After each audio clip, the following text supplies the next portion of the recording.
नमस्कार, मी पंजाब डक। आज आहे 22 जुलै 2025।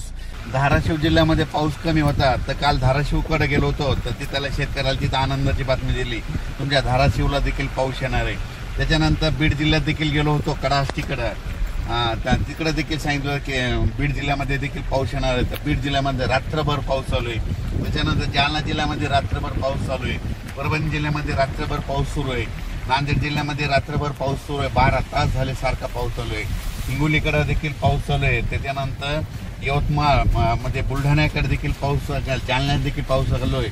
आणि हे आमच्या बघा परभणी जिल्ह्यामध्ये इतका पाऊस चालू आहे, जालन्याकडे चालू आहे, तर पूर आलाय नदीला। तर हे तुम्हाला लाईव्ह दाखवत आहे। म्हणजे मी म्हटलं होतं ना, 21ला पाऊस सुरुवात होईल, 22ला त्याची व्याप्ती वाढेल, तर रात्री मध्यरात्री खूप पाऊस पडला।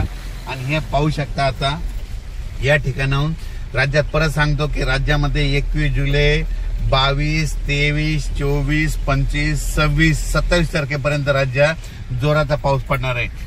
राज्यात ज्या भागात पाऊस झाला नाही त्या सर्व शेतकऱ्याला सांगू इच्छितो की तुम्ही काही घाबरू नका, कोणाचं पीक जाणार नाही।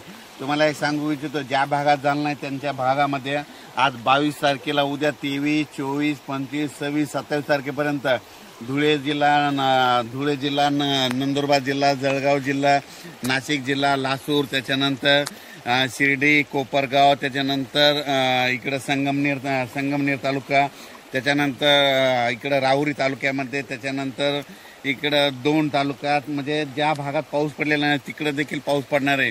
विदर्भात देखील तुम्हाला सांगतो 6, 5, 11 जिल्ह्यामध्ये 27 तारखेपर्यंत चांगला पाऊस पडणार आहे, म्हणून काही चिंता करायची गरज नाही। म्हणजे ह्या 7 दिवसामध्ये 26 तारखेपर्यंत सगळीकडे पाऊस पडून जाईल आणि सगळ्यांना जीवदान भेटणार आहे। म्हणजे सांगायचं झालं तर हा पाऊस सगळीकडेच पडणार आहे, दररोज वेगवेगळा भाग घेत राहणार आहे, म्हणून हा अंदाज लक्षात घ्यायचा। अचानक वातावरणात बदल झाला तर लगेच एक मेसेज दिला जाईल। धन्यवाद।